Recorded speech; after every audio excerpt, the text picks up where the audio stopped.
Welcome to the Catholic Audio Media Podcast, and we are here every single Monday through Friday at your favorite podcast platform. You can listen to us at any time, and of course, some people will listen not on the day that it drops, but a few days later. We're seeing that always in the stats, and let people know that you are listening to the program, you're enjoying the program, and, pass the word so that other people will listen and we can grow in our program. Don't forget to subscribe and to comment. That makes a big difference on our rankings in the various podcast platform.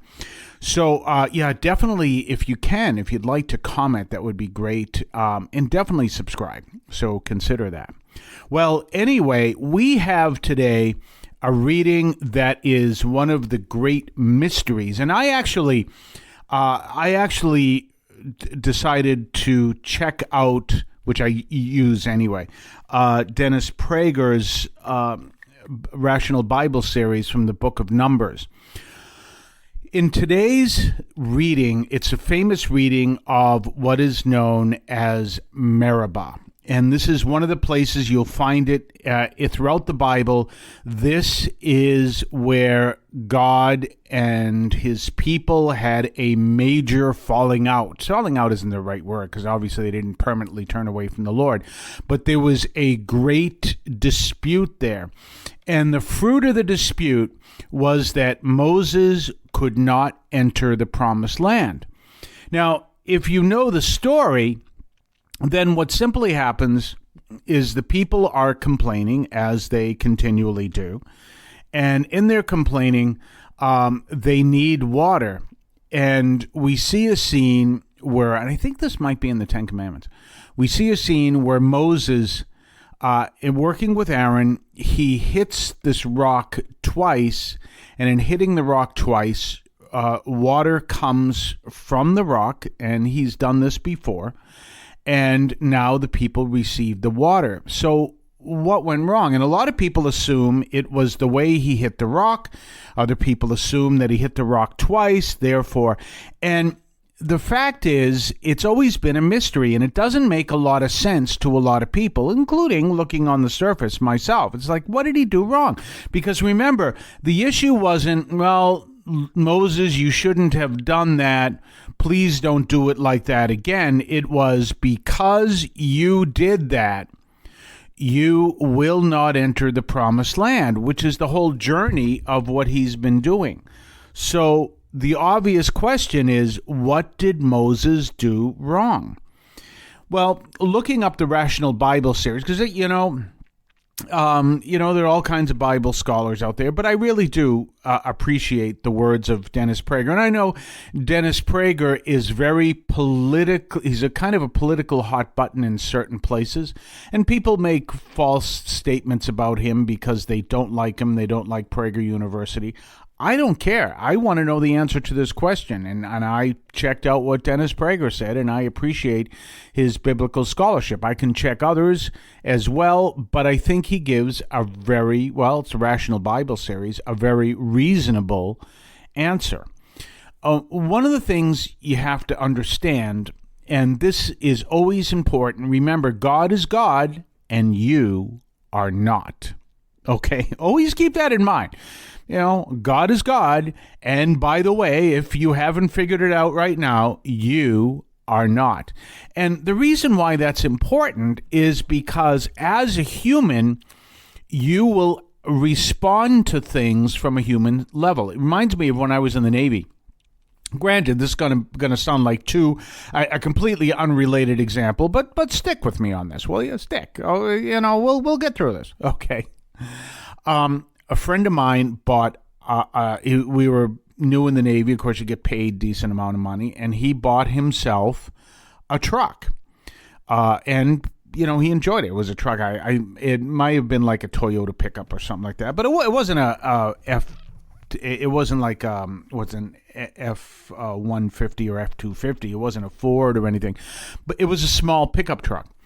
But he told us that the dealer said, you have to realize this is a small pickup truck, but it's still a truck. It's going to act like a truck. It's going to run like a truck, and you have to understand that. So this is not a car, it's a truck. Well, why do I tell that example that obviously isn't connected to being human? Well, the truck, regardless of the size, regardless of what you're going to do it for, is going to run like a truck.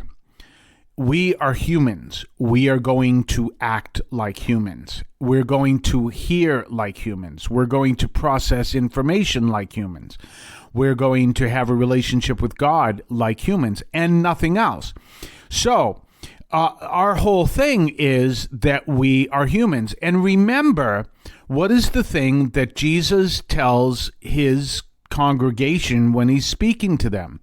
Unless you become like a child, you will not enter the kingdom of God. Well, what does that mean? Obviously, he's talking about humility.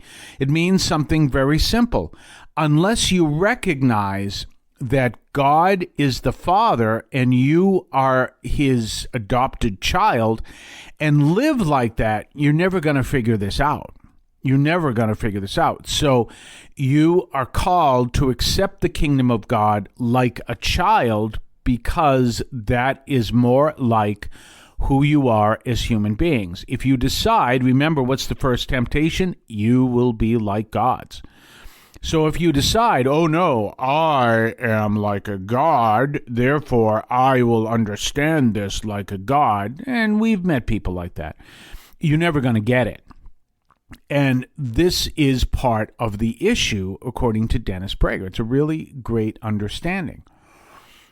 What happens, he says, this is again from his Rational Bible Numbers is the book, so Rational Bible Series Numbers.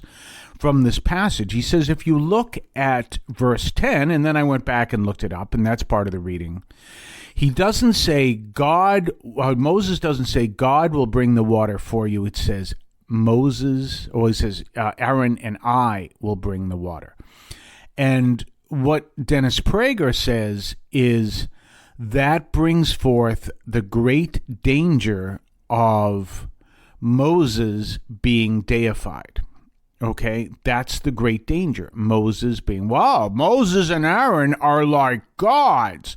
And we've seen that. We see that in the New Testament when Paul heals someone. They go, oh, the gods have come in our midst. And they go, no, we're human beings just like you.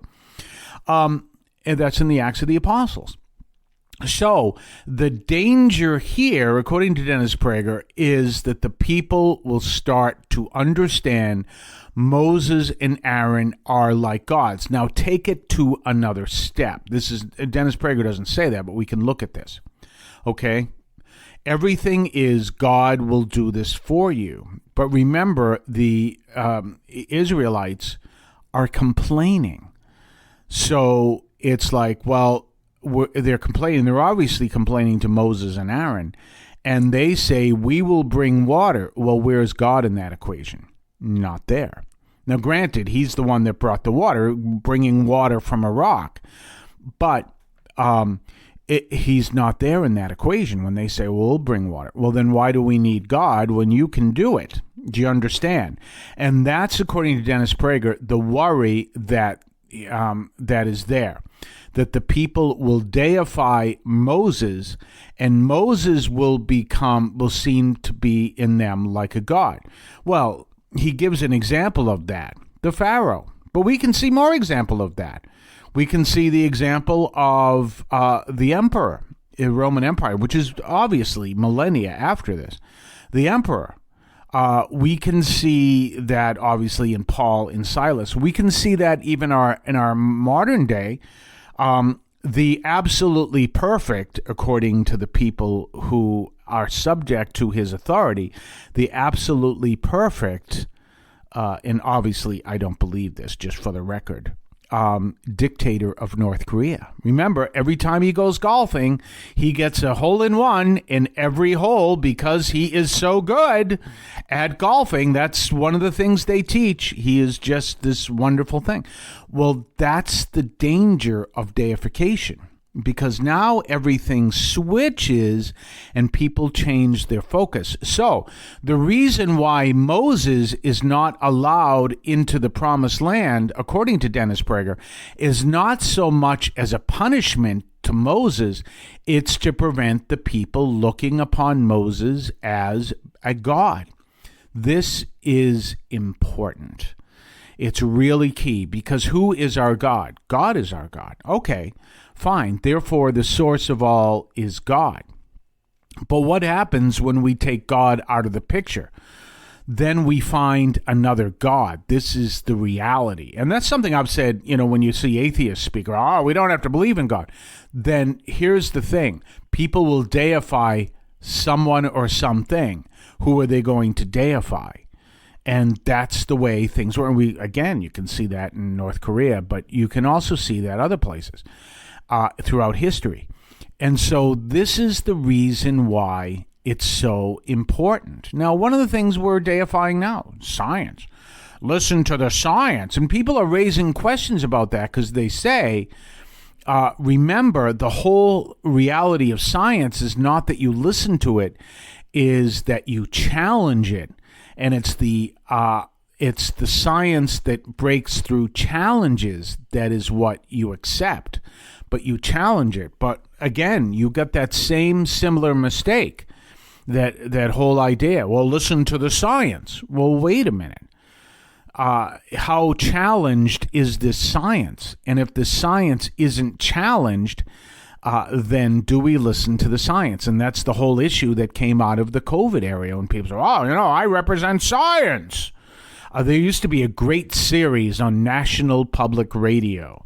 And I know, remember, I used to work for public radio. Granted, it was not funded by the federal government back then, but I used to work for public radio. And there are great things that are on public radio, always have been.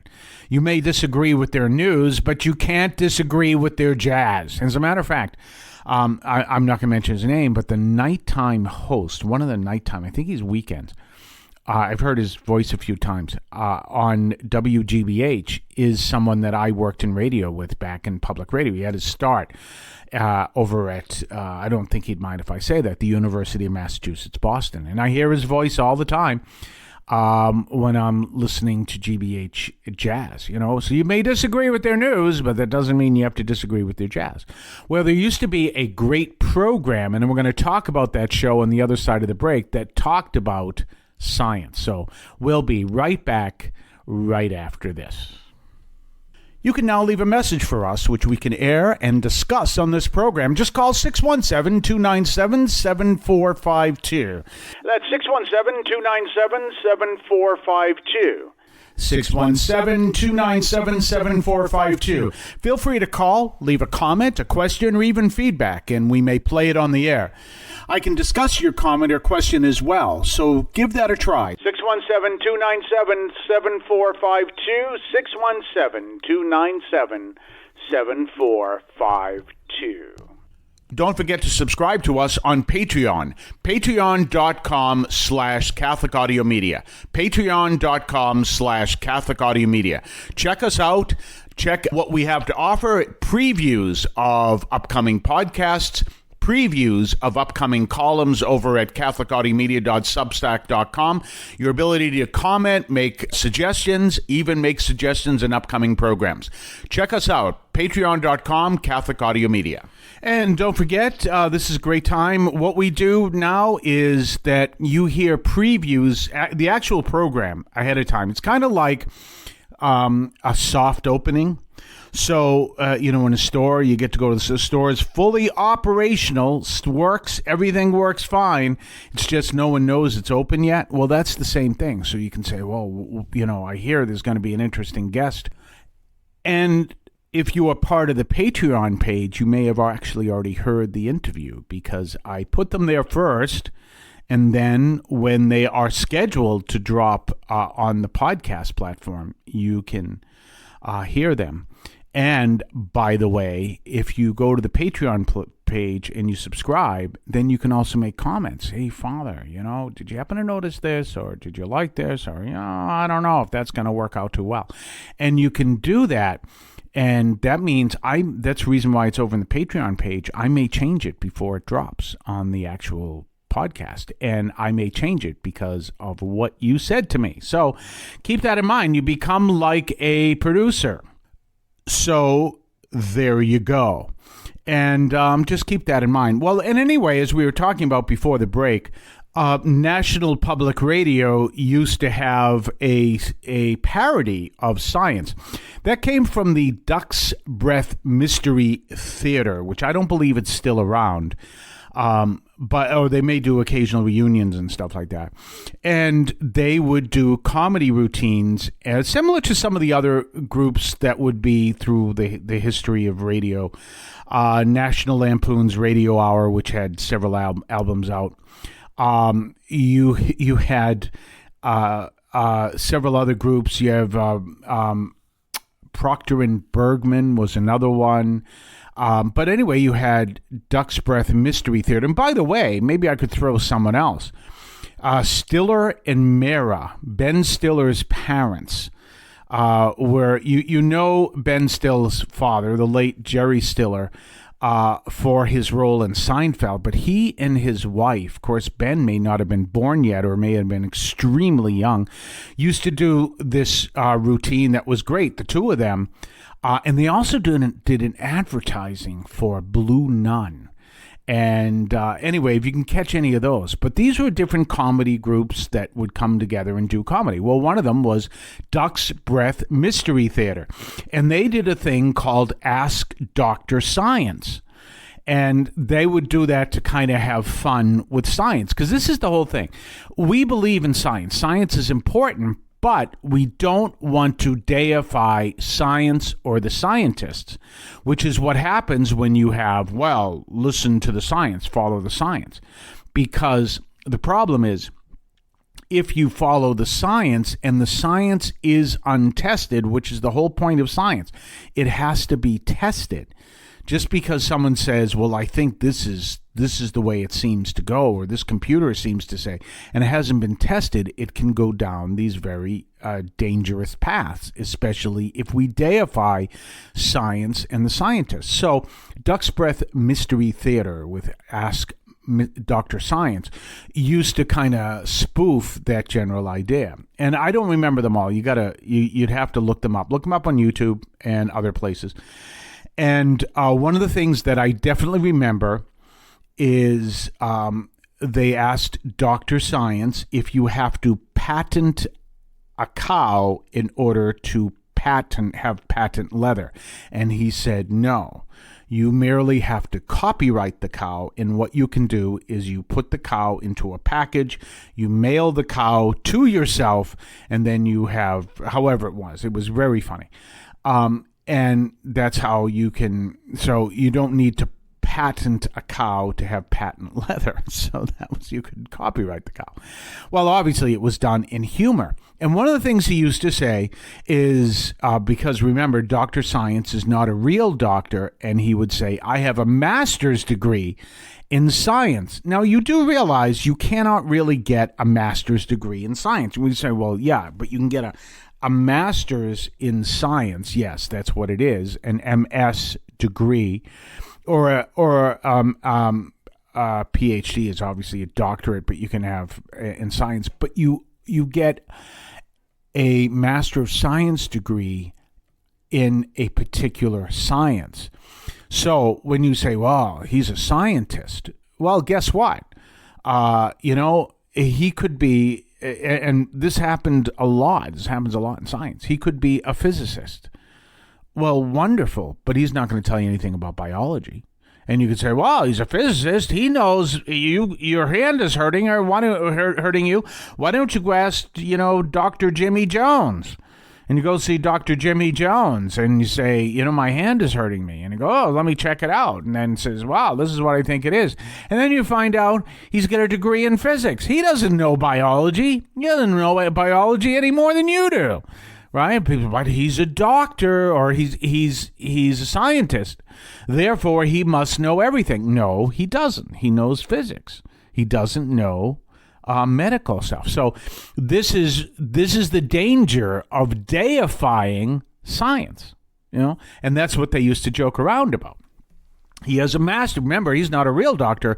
He has a master's degree in science. Well, you can't have a master's degree in science. In a sense, you can, but you have to have a degree in something to do with science. The other situation there that was classic was during the 80s, must have been 70s and 80s, was the famous Dr. Ruth. And she used to answer all these questions about sex, right? Dr. Ruth had a degree in education. She didn't have a degree in biology, but people used to listen to her. And I'm not saying any of her answers were wrong by any stretch of the imagination. How would I know, by the way? Because I wouldn't. But so I have no idea. That's another reason why I can say, well, I'm not saying Dr. Ruth is right or wrong, because I have no clue. Remember what I do for a living. No clue.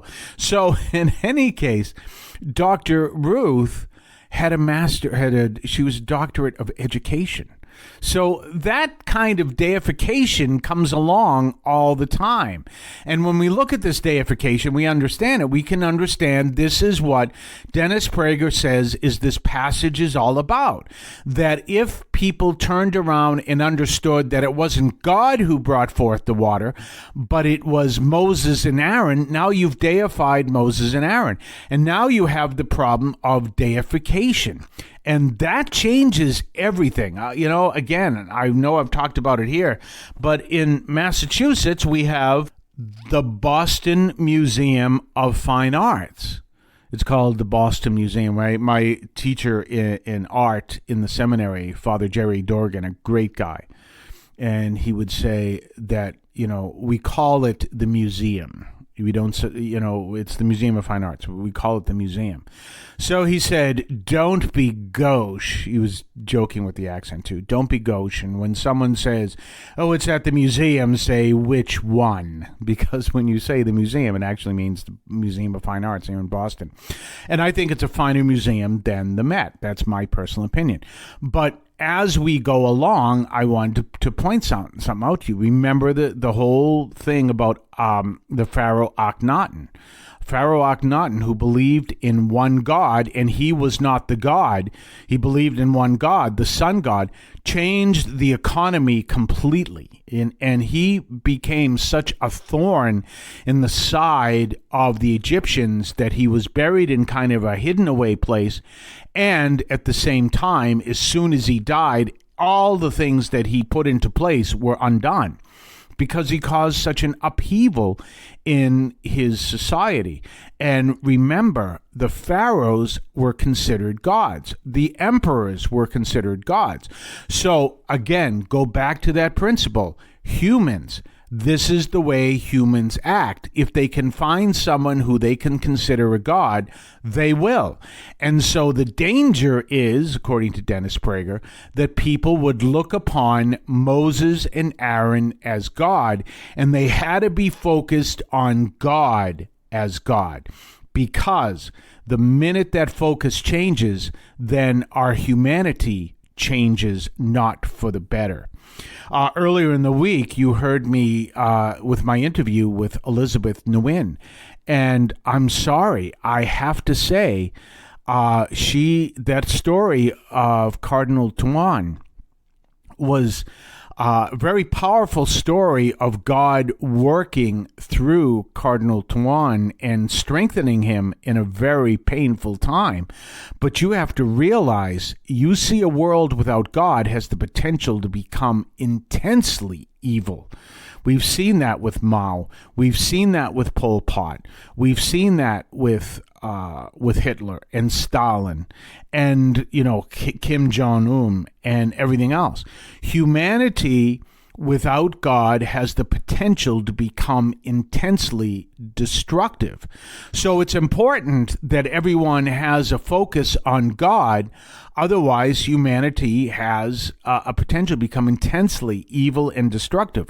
And no one can explain this except for those of us who believe in original sin. There is an explanation. Not necessarily we believe word for word what the Bible says about Adam and Eve. We as Catholics don't. But we know know there's some principle in there. There is a principle in there of fallen human nature. And we only have to look to see human nature in its fallen state to go, this is horrendous. How does this happen? And the explanation is there. People turn from God. That explanation I give, where if God is light and you walk away from God, where do you go? You walk into darkness. And that reality is so true. And this is the danger of deifying anybody, including science. Remember what I said? We were talking earlier of the dropping of the bomb on Hiroshima and Nagasaki. Someone somewhere along the line said, what a wonderful, that'd be a great idea. Someone thought that was a great idea. Someone really super educated and said, wow, that would be a great idea. And one of those people who did not say that was Albert Einstein, who obviously had discovered the science behind the nuclear bomb. But Albert Einstein did not say that was a good idea. But you see what happens when we use deification the wrong way. And this is what Dennis Prager explains is the danger of the people acting humanly who deify Moses and Aaron. Could they do that? They deified the golden calf. Of course they could do that. And God is teaching them. Now, what happens today? And this is why it's so important for those of you who may be listening and saying, well, I don't have to go to church. I'm good enough just the way I am, which I guarantee you you're not. Because you know who would tell you you're not? Is the same person who would say that she is not, and that's Mother Teresa. Mother Teresa said she was the worst of all sinners. So did St. Paul. So do most of the saints. They call themselves the worst of all sinners. Well, if they are the worst of all sinners and you're saying, well, I'm not really that bad, then you may be missing the point. But you realize the importance of going to church and worshiping God, if for no other reason, it deifies only God, because once we deify something else, we walk down a rather ominous passage or pathway. And we never want to walk down that pathway. You're going to be right back right after this. You're listening to the Catholic Audio Media Podcast. You can now leave a message for us, which we can air and discuss on this program. Just call 617-297-7452. That's 617-297-7452. 617-297-7452. Feel free to call, leave a comment, a question, or even feedback, and we may play it on the air. I can discuss your comment or question as well, so give that a try. 617-297-7452, 617-297-7452. Don't forget to subscribe to us on Patreon. Patreon.com/Catholic Audio Media. Patreon.com/Catholic Audio Media. Check us out. Check what we have to offer. Previews of upcoming podcasts. Previews of upcoming columns over at catholicaudiomedia.substack.com. Your ability to comment, make suggestions, even make suggestions in upcoming programs. Check us out. Patreon.com, Catholic Audio Media. Well, we're coming to the end of another program. Remember, we're here every single Monday through Friday. Tomorrow, we go into the book of Deuteronomy, which is all part of the Torah. The Torah is the first 5 books of the Bible. Genesis, Exodus, Leviticus, Numbers, and Deuteronomy. Deuteronomy is also the book that Jesus quoted the most. So tomorrow we go into that book, and then I think we've hit parts of every single book of the Torah once we finish that series. And of course, tomorrow is Friday, and it is finishing the last day of, or the last Friday rather, the last weekday of the 18th week of Ordinary Time, and then of course we continue from there. But fascinating today. Tomorrow is also the memorial of Saint Dominic. Dominic is the founder of the Orders of Preachers. So if you know any Dominicans, it's the Order of Preachers, and that is them. Yeah, there are a few of them online.